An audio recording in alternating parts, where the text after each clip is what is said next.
So in this game time tutorial video, I'll be showing you guys how to buy NBA tickets here on Game Time. So once Game Time is opened up, I want you to go ahead and go to the top here and press on the sports tab. And once you guys are here, you can go to the top and change your location as well. So I have location selected. You can use your current location or you can scroll down and select another location. But once you guys are here, I want you guys just to scroll down. So in this case, I selected NBA, so we're going to be looking for Chicago Bulls tickets right here. If we just keep scrolling down, should be able to find it, or you can go to the top and search up specifically, but we'll press the Bulls right here.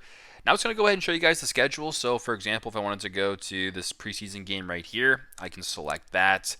It'll then bring you to a map of the arena where you can go ahead and select tickets if you want. You can also just go ahead to the bottom and press some tickets. It'll show you sort of a rough view of your seats. If all looks good, go to the bottom and press on continue. Now once you guys are here, you guys can see the price breakdown by pressing on show details. You can also go to where it says payment right here and select your payment method, either Apple Pay, PayPal, Affirm, or credit or debit. If all looks good, you want to proceed, go to the bottom, press on buy with pay or buy with your payment method, and then proceed with the transaction that way. So very simple, very straightforward. That's how you guys can buy NBA tickets here on Game Time. Thanks again for watching, and I hope this video helps.